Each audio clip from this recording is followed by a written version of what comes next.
Nagita Slavina dan Raffi Ahmad saat ini tengah menikmati kebahagiaan mereka.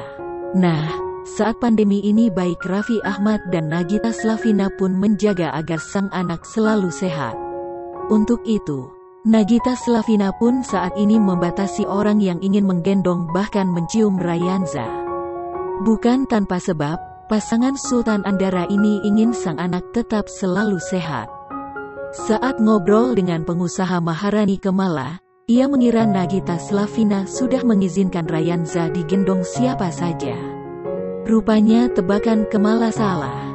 Nagita Slavina masih belum mengizinkan sembarang orang menyentuh adik Rafathar. Artis yang akrab disapa Gigi itu mengaku hanya membolehkan orang-orang yang terjaga kebersihannya dan dikenal saja untuk menyentuh Rayanza. Tak sampai di situ, Nagita Slavina bahkan tidak rela jika Rayanza dicium atau disentuh dari orang luar.